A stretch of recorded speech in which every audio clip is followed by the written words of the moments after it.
Thank you for joining me today on the Who God Says podcast. I am your host and Kingdom Ambassador, Ty-Shaun-Dra. Hi, hi, hi.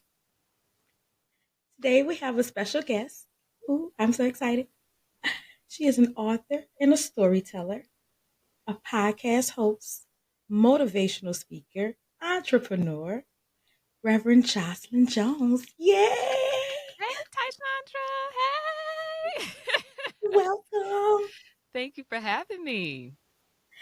Thank you for being here. I am so excited that you're here. I've been stalking you for a couple of months. Oh, hey. It ain't that crazy stalk, it's that good stalk. Yes, that good stuff. I was like, oh Lord, please. Oh Lord, please let us say yes. So funny. Oh my God. Yes, I was like, every time I checked my inbox, I was like, did she respond yet? The Did she Lord, what the respond? Lord knew, because I actually came across your profile and I told my sister I would like to be on her show. I think we missed your message. So see how that worked? See? See? And in the meantime, he had some great people where he connected me with, but I was like, did she answer? Did she answer? Well, I'm so glad to be here. Yeah, I'm excited. All in God's timing. All in Hmm. God's timing. Hallelujah. Amen. Yes. Oh, and we have to talk about this book that you wrote. The book is called Breaking the Power of the Mask. Hmm. We got to talk about this. We do. We do. We got some things to talk about. What inspired you to write that book? And how did you come up with that title? Yeah, so I'll start with your first part of the question. Well, because I was the queen of wearing the mask, multiple masks. Mm, And for me, what I was hiding was the pain that I experienced from my own personal trauma. I survived sexual trauma from my early 20s, but at the time it nearly destroyed me.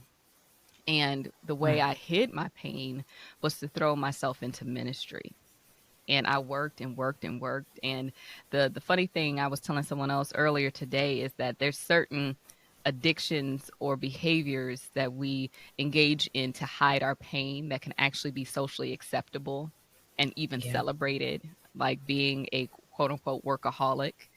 And Mm, for me, that's what I was doing. I was producing, I was trying to be perfect, strong. No one would ever know that I was really struggling inside, until for me, I realized that to the outside, I was looking good, but on the inside, I was broken. I was struggling with so much mm, shame, so much guilt. And it was impacting not only how I saw myself, but how I was engaging in relationships. My romantic relationships were wow. really struggling because I had such a wall up where they were also engaging the mask versus the true, authentic version of Jocelyn. They got projections of what I wanted them to see, but I never let them in because that was Mm, vulnerable. That was not safe for me. And I, from my trauma, was operating from a place of constant uh, guardedness. And so I mm, never really, during a long season of struggling through my pain, experienced a level of intimacy because I never let people in.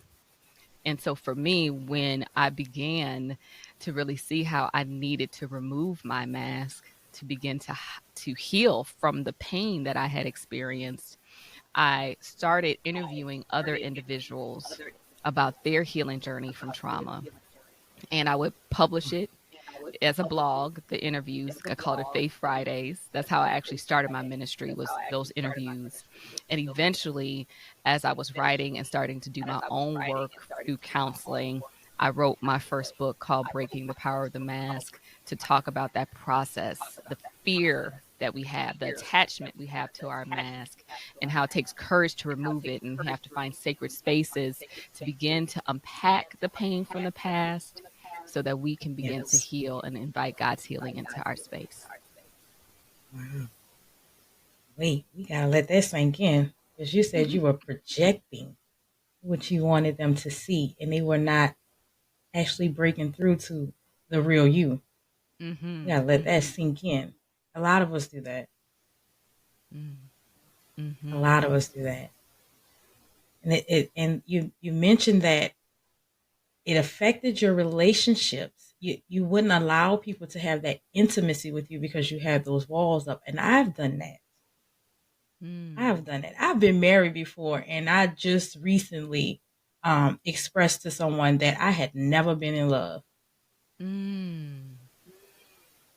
That's Had never real. been in love, but I've been married and divorced and have 4 children, and I've never been in love. I've always had walls up myself, and it was because I didn't want to experience what I saw other people experiencing, the hurts that they felt, the pain that they felt. I was like, you're not gonna get me like that. Right, right. It So a lot of times people don't understand that they're putting those walls up, and it may not even be something you went through, but something that you saw someone else go through. 100. That's 100% correct. And I think that it is a fear that keeps many of us in bondage around that, about fear being hurt again, not being got twice, if you will. And for me, one of the things that we have to look at on the flip side of this is that, yes, if we never let people know us truly and never allow them to see the true self beyond the mask or behind the mask, then okay, we're playing it safe, but we're never going to be able to fully be known and loved. And Yep. for us, I think that is the biggest fear we have, is to be known by people, but not loved if they see us fully. And so instead of allowing people to see us, we pretend. And that way, if they don't know the true selves, then we don't have to experience that rejection that we so much might fear. Yes. Yes, definitely. Ooh, this is gonna be a good one. I might need to get some. You might be sweating and Funny. everything else. Ooh, ooh. Okay. So, you said that you experienced sexual assault. What other type of traumas did you experience growing up, or were there anything else that kind of contributed to you putting that mask on? I think that we all are born into a society that essentially says that the mask is what we need to do. In my first chapter, I said I was given this mask. I didn't make it, like kind of off of Tupac, because Yes. I feel like society is one in which, through social media, through how we are expected to present ourselves in the church, through just some of the narratives that we've been told as a child, what happens in this house stays in this house. Never let Mm, your dirty laundry be seen outside. All these things that we're taught oftentimes to even live a lie. I'm too blessed to be stressed, when we're really depressed. All these things are saying that you need to be wearing a mask. And so it doesn't have to be necessarily trauma that someone has experienced, but it can be just the fact that society really invites people to present a certain version of themselves. Even think about it. When we in our culture, when we meet someone or we're passing someone, we say, "How you doing?" And then we keep walking yep. as a greeting. We don't care how you doing. Like, if we really cared how you doing, we need some time for that. And we're programmed to say, "I'm fine," when someone asks me how we're doing. And so this idea of wearing a mask is embedded in how we do things. And so it's actually counter cultural, if you will, for us to be at a place in certain settings Yeah. where we let our mask down so people can truly see us. I say that to say that in certain environments, it's not even safe for us to be vulnerable and to remove our mask. And for us, especially as a Black woman, back several hundred years ago in slavery, we had to wear a mask to protect ourselves. We were forced to, as a Hmm. survival technique, to laugh at things that weren't funny, to be strong when there was things going on that were horrific in nature. And so that being in a circumstance that required us to wear a mask for survival, some of those narratives have been passed down from generation to generation to generation, and this is how we're supposed to function. And so when you have this Yeah. narrative from family, when you have this narrative from culture, when you have your own trauma, you have this combined, it causes many of us to live our life as a facade versus living in the authentic truth of what's really going on inside of us. Yeah. Wow. Ooh. Hmm. Gather on that one. I know we have all heard that what goes on in this house, stay in this house. Yeah. Yeah. So much pain and trauma that's covered up because we don't know how to deal with um, the actual issues, and then they pile up, Mm-hmm. and they don't understand that these wounds are not being healed. You're just putting a band-aid over the top of it, Right. and now you're getting infected because it spreads from generation to generation. Mm-hmm. That's crazy. Mm-hmm. Yes. Oh my God. Whew. So let's talk about little Jocelyn. So little Jocelyn um, is going throughout her days in school and everything. Was there anything that little Jocelyn dealt with that contributed to her being behind the mask? Yes. So for me, my parents, they sacrificed a lot to make sure that I went to some of the best schools. And Mhm. at the time in my neighborhood, I didn't go to the community school. I went to a private school, was a Catholic school. And at the Mm. time, the Catholic schools were predominantly white. And so I found Yes. myself being but a handful of minorities, and of that handful was only like a few of us that were black. And so I looked different. I looked very different. My hair was different. My hair was very coarse and thick. You know, I had little hips and stuff, and I just felt so out of place. And I remember even as, I mean, I must have been in third grade and was sitting in the lunchroom with some girls, and we were having lunch, and I wanted to throw out my sandwich and my food and not eat because I felt like I was too heavy in comparison to the other girls. And Oh wow. thinking about this and thinking about how I thought I had bad hair and wanting Mm. to fit in, and it caused me to grow up with this desire to be accepted and assimilate. And so in certain environments, when there was things that were said that were just frankly not funny, it was sometimes even racist, I would just be quiet. I would not voice my opinion. I just kind of became a chameleon in different environments.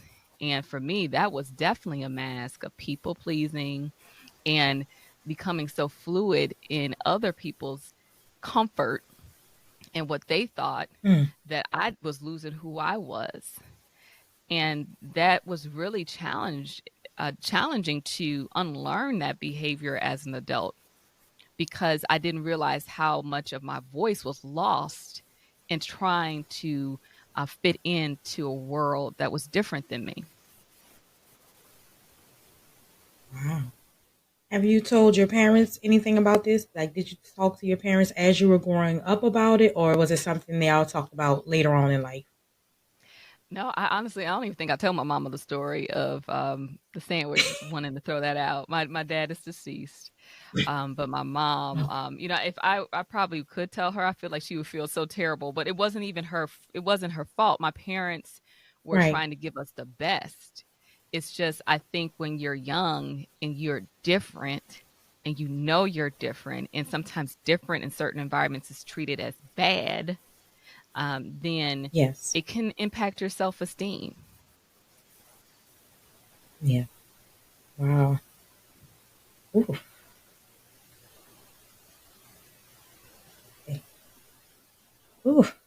So we dealt with self-esteem. We dealt with people pleasing, um, and then there was the sexual assault. what was the breaking point for you? When did you realize you were not being your authentic self and it was time to like make a change? I think when I realized that I was going through life, going through the motions, essentially. And Mm, I always say that pretending hurts. And going through mm, life pretending for so long just got tiring. I got tired. And it caused tremendous anxiety in some cases after failed relationships where I made mistakes that I regretted because of the fact that it was a result of my trauma. I said, okay, Jocelyn, I I need to start dealing with this. I have a heart for helping other people who've experienced trauma, but before I can help anybody else, I need to be my first client and begin yeah. the process of seeking the help that I need. And so I started going to counseling, doing the work, uh, you know, do, learning from other and their journeys, communing with God on a deeper level around those hidden wounds of my heart. And then from there, while I was doing that, I began also my ministry of healing. After writing my book, I began to do trauma healing groups. I came across the curriculum in 2020, in March of 2020, that's called the Trauma Healing Institute. And they walked us through this process, which was a Bible study to help people heal from trauma. And it Mm, was incredible. It was powerful. It was transformative for me. And so I wanted other people to experience this as well. And so I started running trauma healing groups for other people on Zoom because of the pandemic. And that wow. developed into a ministry for me to do healing groups for people across the country. And then eventually, I did a lot of work around Christian counseling, pastoral counseling, and started a Christian counseling practice where I identified a team of trained counselors on healing from trauma and grief and loss to be able to offer individuals support. And I tell you, when I think back on this journey, you could have never told me I'd be working in ministry in this capacity. I just wanted to heal myself. But I also felt like I was in bondage for so long. I mean, for over 10 years, it was a personal vendetta of mine to get the devil back for everything he stole from me. I wanted Mm, payback. And one of the best ways that I could get back at him was to do this work to help other people to heal from trauma, to know God's love, to see themselves for who they are, who God says they are. And so this required me to help people to remove their mask, get the support they need, and know who God says they are as a child of God. wow. Ooh, that's right. Get it back. Everything he stole. Get it back. Right. Okay, so when you're in this place where you're like, hey Jocelyn, we gotta do something, you know, we gotta get this together. What do you believe was that drive? What do you believe was the feather that broke the camel's back, so to say? Mm-hmm. I mean, it probably partially was all the seeds that were planted from my faith community. It was a mixture of um, some people call it like negative energy and positive energy. Like the positive side was church, staying grounded in a church that said, hey, God is a healer. God loves you. You don't have to live your life in bondage. You don't have to continue to walk in shame. And so being surrounded by that kind of helped me to say, okay, let me get the help that I needed. But on the flip side, Mm-hmm. it was what I just said in the last question. Like, man, the devil's been taking me as a punk. And I'm tired of this. It's like everything is being, I don't want to be a victim, where I'm falling for Right. his schemes and I'm continuing to let relationships suffer. I'm continuing to go through life not experiencing the more when I know God is calling me to more, but I can't get to the more if I'm weighed down by all this stuff. So I got to release Yeah. some of this baggage, got to unpack some of this stuff so that I can experience what God is trying to do, not just for me, but through me, to help the lives of others. Yes. And I think that's for any of the listeners right now. There's certain things that God wants to do through you, but he can't use you yet because you are so worn down by all your pain and trauma and Mm-hmm. hurt and baggage. And so he can't use you or put you in position to call you to your next until you begin to face what's been weighing you down. And so I'm telling you right now, if you have yet to face the pain from your past so you can begin to heal, it is time. It's been time. You do not have to continue to live your life in shame. You do not have to continue to live your life in bondage. God is calling you to a place, a new place, where he wants to heal you. He wants you to understand that what happened to you does not define you. It will not destroy you. But you need to be at a place where you make that brave first step to reach out and get the help that you need. Yes, Reverend Jocelyn. Come on. Yes, Reverend Jocelyn. Word. That was the word right there. Amen. Word. Oh my God. Okay. Ooh.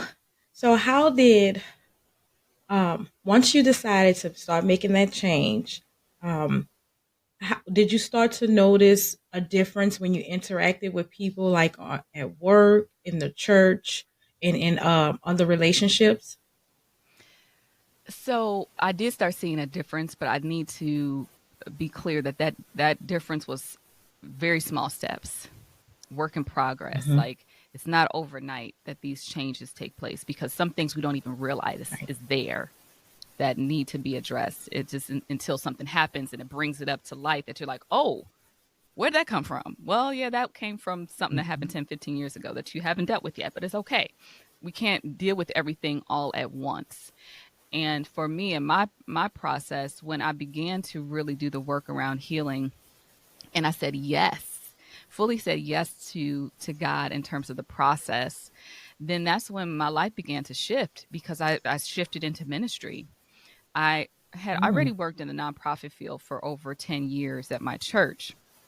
But when I felt God calling me to my next, I was seeking God for answers on how that might look. And as I continued to walk this thing out in faith, because it wasn't a clear blueprint, I eventually had a revelation about from God that life is this journey of Yeah. faith. And that's what caused me to name my company Faith on the Journey. He gave me that one word, journey. And I said, okay, my company is Faith on the Journey because each and every day is this faith walk. And Yep. we have to understand that we can't continue to allow the mistakes of our past. And I'm talking to myself because this was a big issue. I Yeah. continued to believe for years that the mistakes of my past is what was going to define me. And I felt like I couldn't get past that.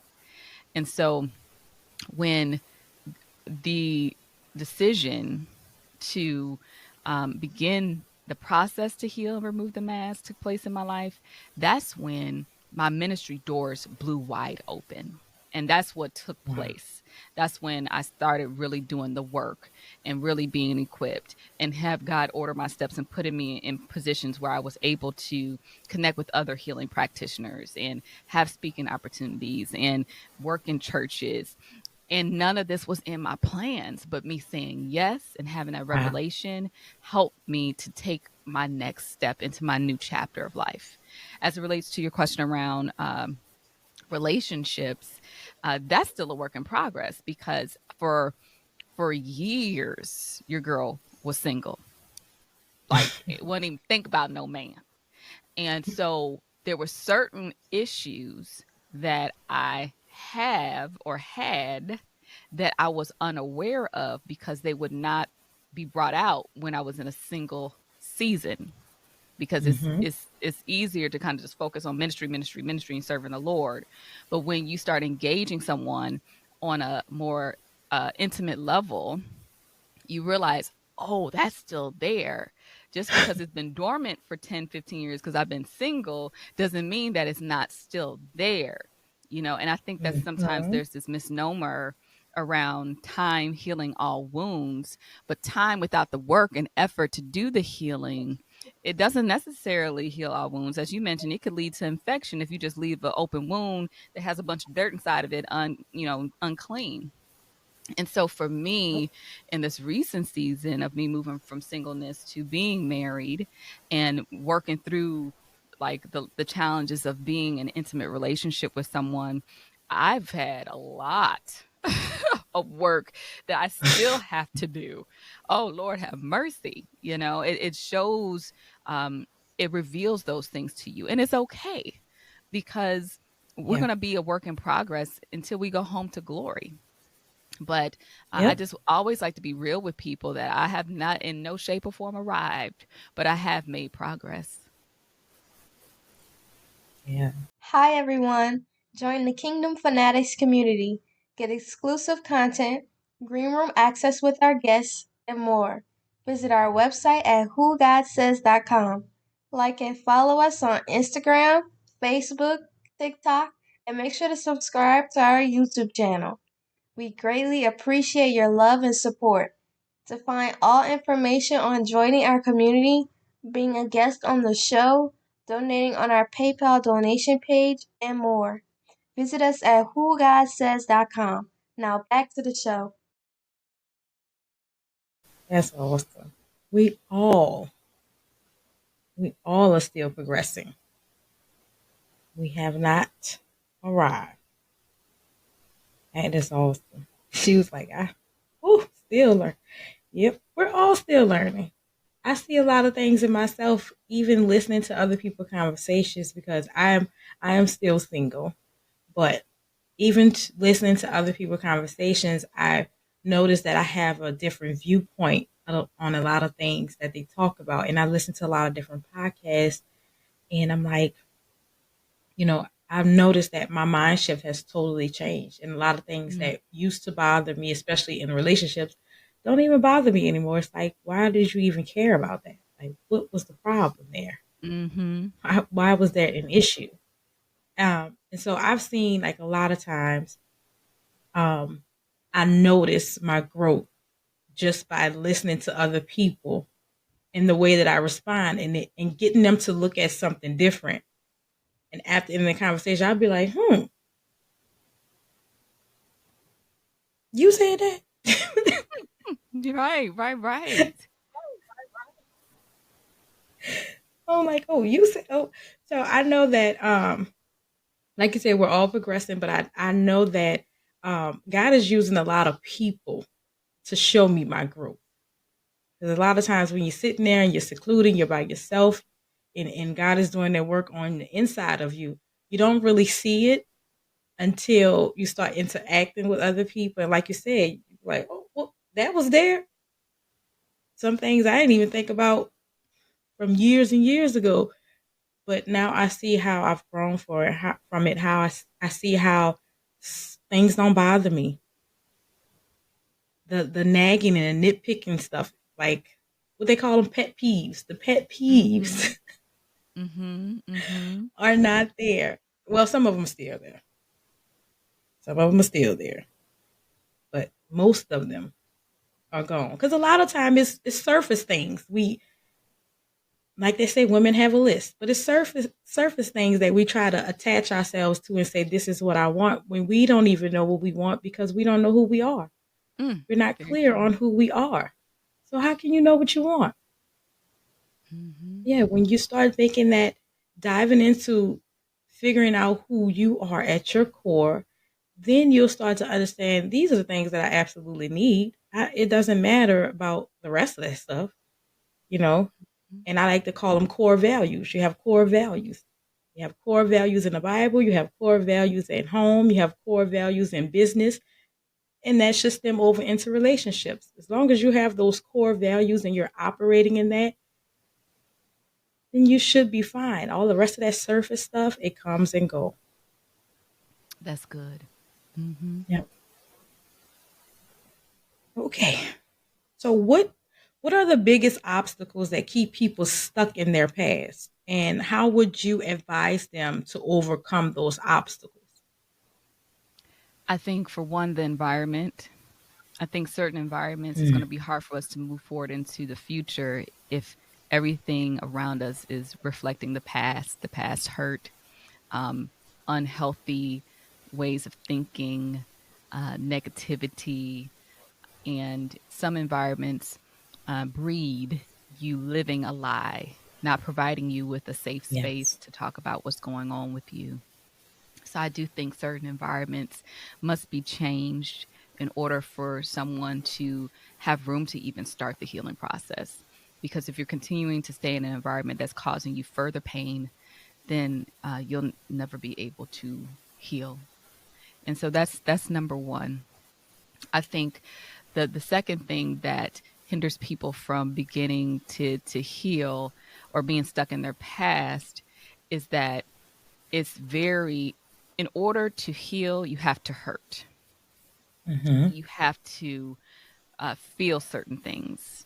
You have to face certain things.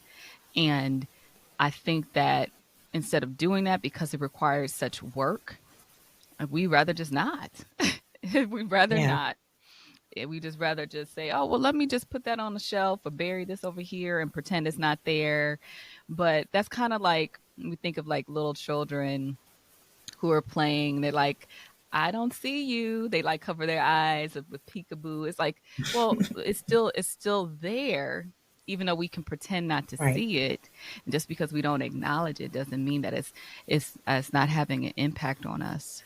And I think the other thing is, it's not something that we're meant to do by ourselves either. I think it's very Yeah. important that we have people journey with us to help us to slowly unpack all the things that we've been carrying in our baggage for so long. If we do it by ourselves, it could be overwhelming. We don't even know how to begin. We can't even see how certain things are impacting us. And so for us to have someone who is wise counsel, the right type of counselor, and I put big quotes around right because not all counsel is good counsel. Not everybody is a good That's fit right. for you. And so, if you can get someone who is trained, who's in line with your values, a person of faith, someone who will be able to cut through the manipulation techniques that some of us might use in counseling to avoid dealing with Mm. the stuff that's really bothering us or holding us back, you get the right one. They will help you to slowly but surely start moving forward versus living in your past. Yeah. That's awesome. Environment, feeling, like, because you have to feel something, and then community. So in the environment, so what are some things that you can do to change your environment? Like if you have control over that, because I know sometimes people are sitting in an environment where they have absolutely no control over. Like it could be a child and they're in this environment, and the reason that they're in the environment is probably because of their parents. So they don't too much have control over it.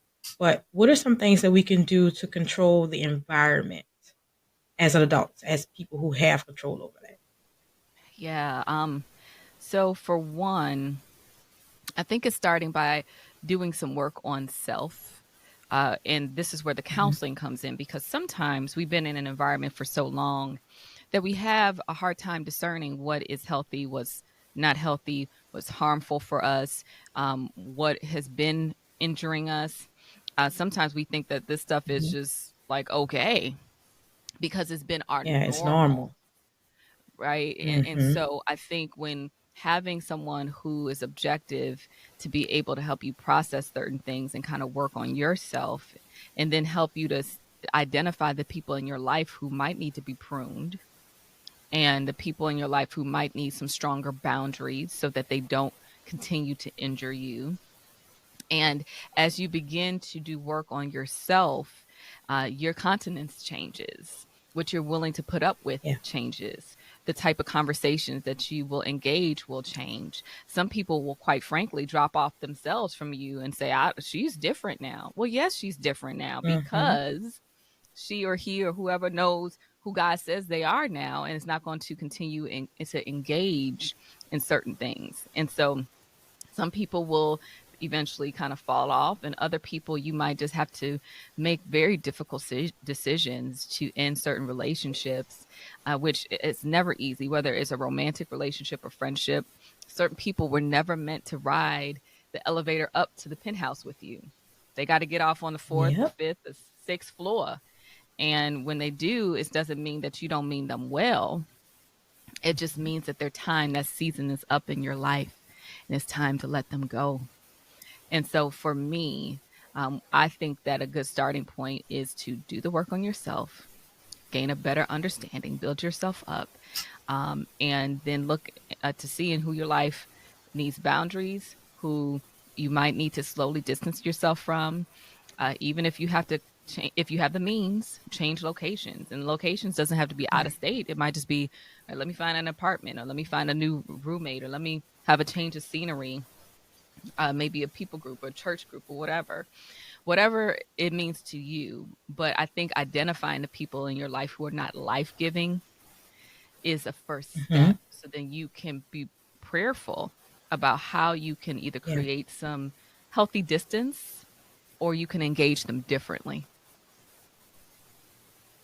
Yeah. That's awesome. I know a lot of time when I think about environment and where God had me just a year ago, um, whew, if He wants you in solitude, Mm. He will put you in solitude. And it is, when I look back on it, it's like I stopped talking to this person. I stopped going to this place. I didn't even have to go. I had a daiquiri and seafood shop that was open, and not that it was running to the ground, but the business closed, and I closed it because I was dealing with my father. But I had so many other distractions that I started, like, my prayer life was amazing. My spiritual life was amazing. I was seeing things, different revelations and everything.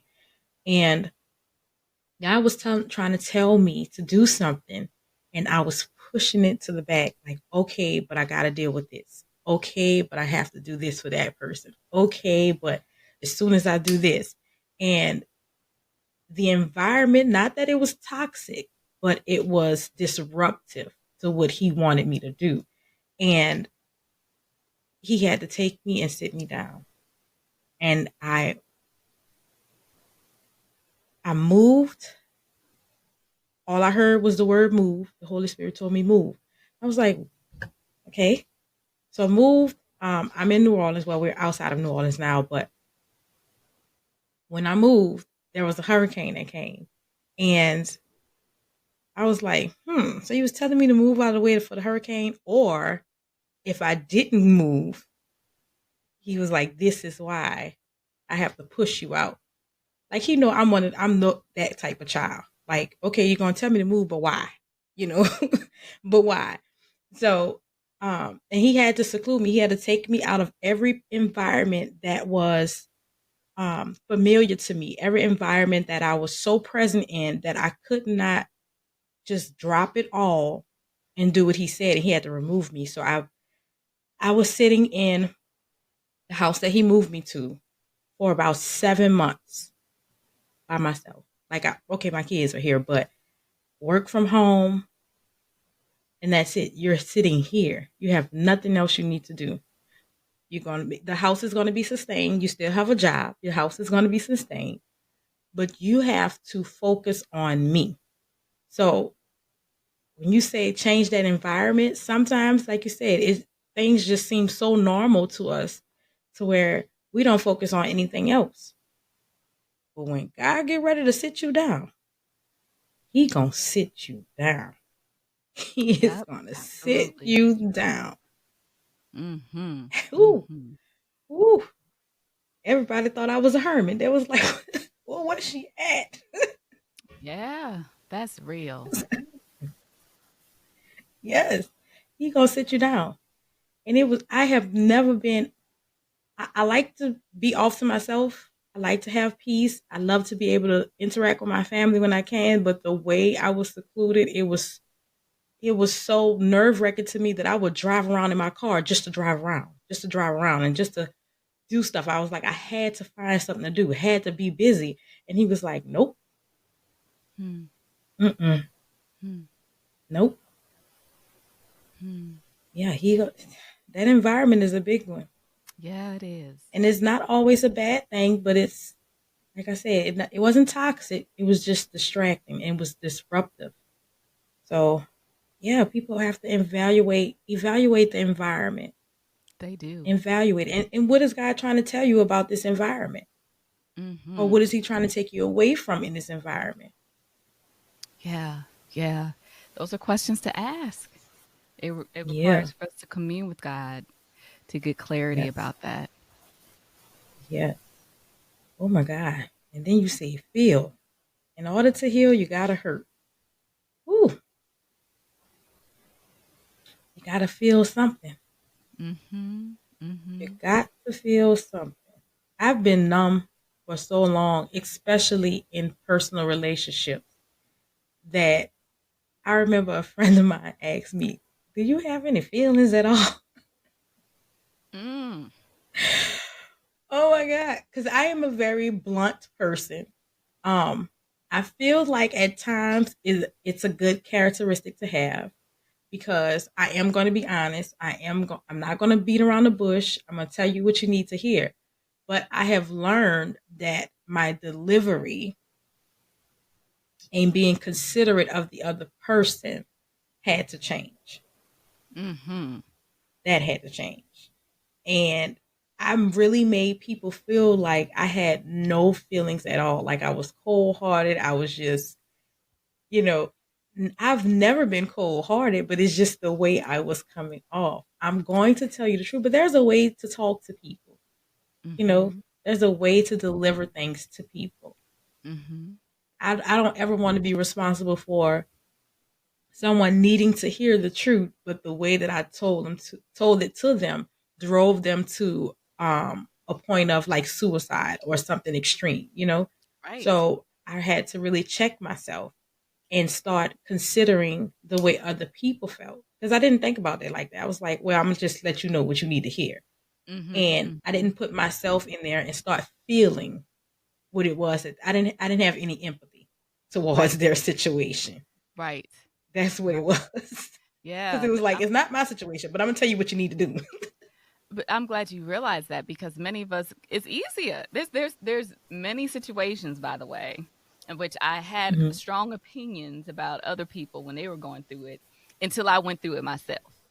So God has a way to humble you and Yes. really teach you about yourself when we could be high and mighty and judgmental and just say, oh, it's easy to do XYZ when it ain't. I Right. really have learned, to say, okay, I need to be mindful of when I'm expressing my opinion because I don't know their journey, their dynamics. And I really have no right to judge because I've not walked in their shoes. But Yep. it's taken me quite a bit of time to get to this point. So, and I still have to check myself because I'm human, you know? Yes. Yes. We're all human. Yep. Whew. That was a journey for me. Because on one end I would be um not necessarily praised because I don't never want to use that word, but on one hand I would be celebrated for like, yeah, go ask her, she gonna tell you the truth. And then on the other hand, it's like, well, should I go ask her because you know? And I want them to feel comfortable enough to come and ask me and know that you are going to get the truth, but also know that I still love you. I care about you and I understand what you're going through. So let me give it to you in a way that it's going to be better received. Yeah. It was a long time coming for me with that one That's too. good. That's good. Ooh. And then you said community. Now, I think that community is like the hardest one for some people. I think that's the hardest one. Because not a lot of people know where to find the right community or what they should even be looking for, right? So just to give people just a little bit of direction, what would you say would be the best way to go about looking for the right type of community? Well, that's a difficult question because everyone's journey is different. For me, I started at the church, but I also Mm-hmm. understand that the church has been a source of some pain for many people too. So they might be like, forget the Yeah, church. church. And if that's you, Mm-hmm. I feel for you. I'm sorry that the church has harmed you in that way. And if that's the case, it's quite possible that there's a different faith community that would be suitable for you to allow you to feel safe and get the support you need through community. But if not, maybe take take your first step by doing some work outside the church for community, because community doesn't have to be like a ton of people, like this whole body of individuals. It could be a small group. It could be community, could be individuals collectively who supported you. I talk about, Yeah. I did a presentation the other day and I asked, who are the people on the board of directors of your life? Who are the individuals Mm. who you can turn to for wise counsel, for support to lift you up? And so it could be a grandma, it could be your counselor, it could be a mentor, it could be a best friend. And so those individuals, hopefully people in your life who have showed themselves to you in a way where you can see that they have integrity. You can see they have your best interest at heart. You can see that they will Yeah. honor where you are with your flaws and help you to grow but not judge you. And so I think Yeah. wherever you are in your life, explore the people who God have put along your path to say, who are the individuals who are truly for me, who maybe I have not let in because of fear, because of past experiences, or whatever the case may be, but I'm willing to begin to forge a deeper relationship with them because I do need a few select individuals in my life who truly do know me so that I can experience that love. I can have an outlet to begin to work through some of my pain so that I can move forward. Yeah. Okay. And before I let you go, just one question. What do you believe is your purpose? Hmm. I think my purpose is to help people to know God deeper, to Mm. experience healing in their life, and to help women in particular. I'm drawn to women Yeah. to help them to live out their God-given purpose. I didn't get a chance to mention this. I'll say this briefly, but I started a a community called Women in the Ministry for women who are called to ministry to help them to move past the fear, to identify their next steps and starting that nonprofit, writing that book, beginning that speaking career, starting that life coaching program. I feel Wow. called to that. It's purpose driven work for me to help other women to live out their God given purpose because the world needs light. And so that's why I'm here. That's my mission. And I love doing it. Awesome. Thank you so much, Reverend Jocelyn, for being here with us today. Thank you for your light. Thank you for your obedience and your yes to God. Thank you so much. Thank you for having me. It's been such a pleasure. Yeah. Thank you so much for hanging out with us today on the Who God Says podcast with your host and Kingdom Ambassador, Ty-Shaun-Dra. Go to whogodsays.com to join the mailing list for episode premieres, upcoming guests, and more. Send in your questions to be a part of the show at whogodsays@gmail.com. And don't forget, join the Kingdom Fanatic community. Until next time, be blessed and also be a blessing.